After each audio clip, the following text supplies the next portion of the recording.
In this video, we are going to look at the dollar index chart and the Dow Jones Industrial Average, the S&P 500, and the NASDAQ, so the top three US indices, and why I think they could still be making an all-time high this year. So basically kind of like a melt up where everyone's expecting a crash. Instead, we get the opposite. We go higher, the dollar index goes lower, and that gives us our bull market potentially in cryptocurrencies. So let's dive into this video and let me break it down for you. By the way, if you haven't checked out my special offer to join VIP, click the link in the description down below. For a couple more days, I put together the best deal to join my VIP membership. It's completely risk-free, 60-day money-back guarantee, but everything now is available for the lowest price that you can join it at with the most amount of content and bonuses. So check out the link in the description down below. Absolutely great offer if you want to join us. Okay, so what I have here is a chart here of the dollar index. You can see I've set it to daily. We can even change it to weekly over here for a bit of a better picture. It's good to look at this in the longer term. So you can see the dollar index is just under 100 at this point in time. And this is just the 50 simple moving average here in blue on the chart. So you can see over here, I've got these annotations on here, and it's very, very interesting to see. I've actually made a video about this on the channel previously. I will link to it up here or in the description down below, and you can go and check that out. There's a perfect inverse correlation where the dollar index goes down and Bitcoin and crypto goes up, and this has happened the past two cycles. So you can see here, this is a weekly chart, keep in mind, right? So for this enormous downtrend in the dollar index, this is when we had our entire 2017 bull market. Same thing happened in 2020. We got our entire bull market when the dollar index went on a major downtrend on the higher time frame. And inversely, we got our bear markets here when the dollar index was trending up and when it was trending up here in 2022. And so this whole year, we have seen Bitcoin and crypto kind of move higher since the beginning of the year. And this is pretty much what happened when the dollar index started moving lower once again.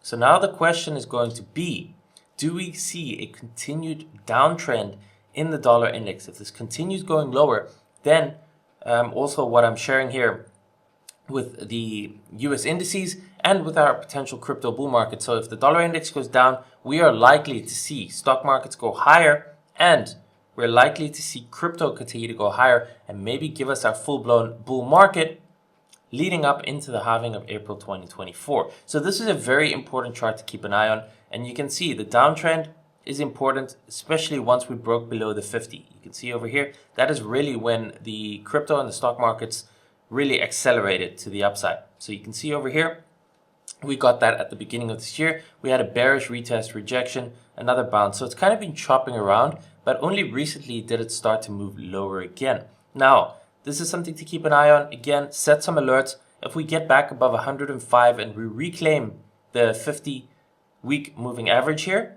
then it's time to start getting cautious, because it means the opposite is probably going to happen for the stock market and for crypto, right? So it's bearish when the dollar index goes up, especially once it reclaims and gets back above the 50-week moving average. Now, ideally, what we want to see here is just a continuation of this downtrend where it just continues lower and is not setting us up here for some sort of a massive bounce or rally, because like I just said, if that happens, then we're likely to see a correction or a pullback within a crypto and within the stock markets. But if this continues to drop and kind of falls off a cliff and just goes sideways and drops more, then we are looking at that potential upside in stocks and in crypto. The S&P 500, we are almost back at the all-time high. You can see right now, there is not much left to go there. If you take the percentage measurement tool, that's 6%. A 6% move would take us to new all-time highs. And if you've been following the channel over the last months, I have made some regular updates here. I've been saying here, as long as the price is above both the 50 and the 200-week moving average, it's simply full-blown bull market territory, okay? There is no denying that every time we get back above here. Okay, so above the 200, above the red, is just long-term bullish. Above the 50 and the 200 is just super bullish. And you can see once it crossed above the 50 from being underneath it, it just led to new all-time highs. And this is just the pattern over the past decade, even more than that. Okay, so over here, we got below the 50 and it went to the 200. The 200 actually stopped it, which was perfect. Everyone got super bearish here because yes, indeed, if we would have gotten below it and that trend would have changed, we could see a repeat of 2008. But that didn't happen. Everyone got too bearish right over here, and instead this moving average, it held as support, and we got a massive rally since then. We crossed back above the 50, and since then it's just absolutely accelerated like it has in the past. It's like the charts just lead the way, regardless of people saying recession and data and all this kind of stuff on the news, scary, fear FUD. The charts always lead the way, and the simplest way to look at the high time frame direction is just look at the weekly chart, look at the 50, look at the 200, and like I explained, it is that simple. Above the 200 is bullish, above the 50 and the 200 is super bullish. When we get those crosses, the probabilities just favor continuation of the high time frame trend, and that is exactly what has been happening here. So, like I said, we have less than 6% or about 6% to be able to take out all-time highs. Let's see if we're going to get that. I think we are still going to get that this year. The same applies for the other indices. So if we're looking at the Dow Jones Industrial Average, 35,000, you can see the all-time high about 37,000. So there is not much left over here. You can see 5.6%. So 6% move in the stock market, in these indices, will take us to new all-time highs. And I think when that happens, we're going to start to see more general euphoria. It's going to be all over the news, the financial headlines, right? It's going to be like, oh, the Dow Jones is new all-time highs, the S&P new all-time highs, the recession is over, bull market, etc., etc., etc. And usually when that happens, we're going to start to see all the people who were bearish in 2022, who flipped net short here at the bottom, you know, funds positioning themselves, retail positioning themselves, either sidelined or net short. We're seeing them being squeezed out. They're going to have to either take a loss, either get liquidated, or forced to just sell their or close their shorts, which adds more fuel to the upside, and maybe even flip long. And that's when we see potentially, you know, a nice boost, new all-time highs, maybe a bunch higher. And then when everyone is net long again, there's no more talks about recession, all that kind of stuff, then we are much more at risk of a potential sell-off. The same thing here with the NASDAQ, the weekly chart you can see over here. Perfect, actually a perfect pullback into the Fibonacci golden pocket from this entire move. Also the 200-week moving average, a bounce from it, and just a massive shoot. And we're going here to the all-time high. You can see that is not even, it's not even 6% from here. So again, all three of these are within 6% of their all-time highs. I think it's going to take it out and potentially go higher. Like I said, then we get the euphoria.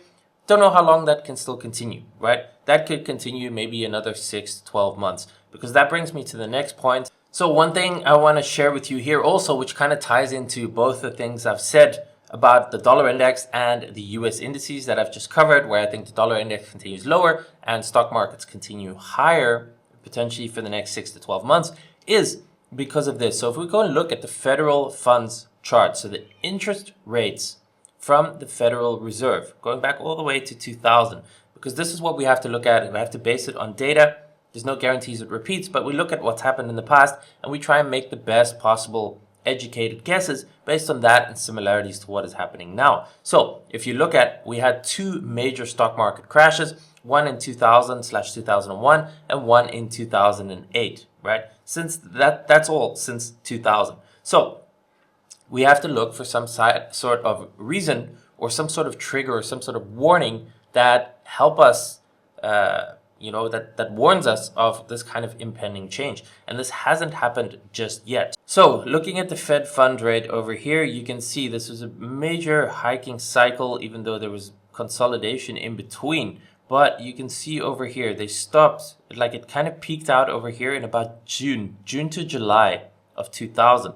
Now, if we go back to the S&P 500, you can see the 2000 crash over here. You can basically say it started in about August or September of 2000. So literally a few months after the rate cycle peaked, we started to go down, and then we got this major drop. Obviously, it doesn't look that big on this chart, but you can see that was almost a 50% drop in the stock markets. Now, the same thing happened over here. Okay, obviously, rates came all the way back down, and then they started increasing rates again. And we went on this hike cycle, you can see over here from 2004 all the way up to about 2006. And you can see over here at about July of 2007, this peaked and then the cuts began. Now, if we go back over here, you can see the 2008 crash. You can say, okay, maybe it peaked over here in about October or September of 2007, but the crash really only started in about early 2008, January to March over here. So again, a few months after they started cutting rates. So that's, in my opinion, something to keep an eye on this time, because that has happened twice. Both major crashes came when the rate hiking peaked and when they started cutting. Okay, so far we've had a major hike cycle over here, and we've had that for like the last year, just over a year, and so far we have not yet seen a cut. So in my opinion, that kind of gives me the theory that everything that I've said in this video, we still continue to new all-time highs in the stock market. The dollar index continues lower. Hopefully we get a major crypto bull market too, because that all coincides. Interest rates at some point obviously are going to peak, and we will see a cut at some point. See pause, but a cut is going to be important. And then several months after that first cut, that is historically when we've started to see the start of a major financial crisis and a 50% drop in the stock markets that follows. So I do think we are going to see a stock market crash at some point, but I think there's still some gas left in the tank based on all of this that I've explained, and we want everyone to start flipping bullish. That is one of the key things. People get the most bullish and the most euphoric near the tops, right? So when we start getting to new all-time highs in those US indices, and one thing I don't have time to show you right now, you can go and check yourself. European indices have already made new all-time highs. So the US stock market with these indices are still lagging behind. If we get those to new all-time highs, we're going to see it all over, covers financial magazines, headlines of financial news. And a lot of people are going to start flipping long, buying stocks, thinking the recession is over. We go higher. Keep an eye on that first rate cut. And time is going to tell if I'm going to be right. So far, I've been right with this theory. Let's see how it continues to play out. And just be careful. Once we get the first actual rate cut, we could be a matter of a few months out from the start of a major global financial crisis. So hopefully that's not going to happen anytime soon. Hopefully we still have about 12 months to go.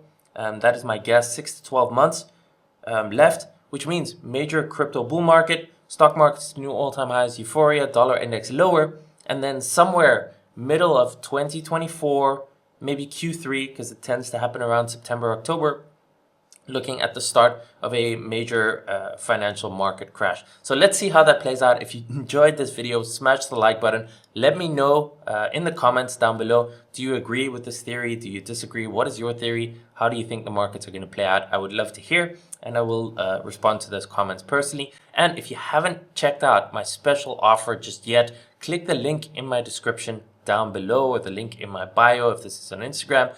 Then you can go and check that out and sign up. It's the lowest price the VIP membership will be. It's fully covered by a 60-day money-back guarantee. So even if you sign up, you have 60 days to go through everything. If you're not happy, you can get a full refund. But the special offer will expire within the next few days. So now is the best time to take advantage of it. Get access to all my courses, my education, my updates, real-time market insights on a daily basis in Discord for Forex, stocks, and mainly crypto, of course. My own trade setups, my own trade ideas, everything is there. This is the best deal if you want to learn to trade and invest crypto. Come and join me. Sign up for the membership, link in the description down below.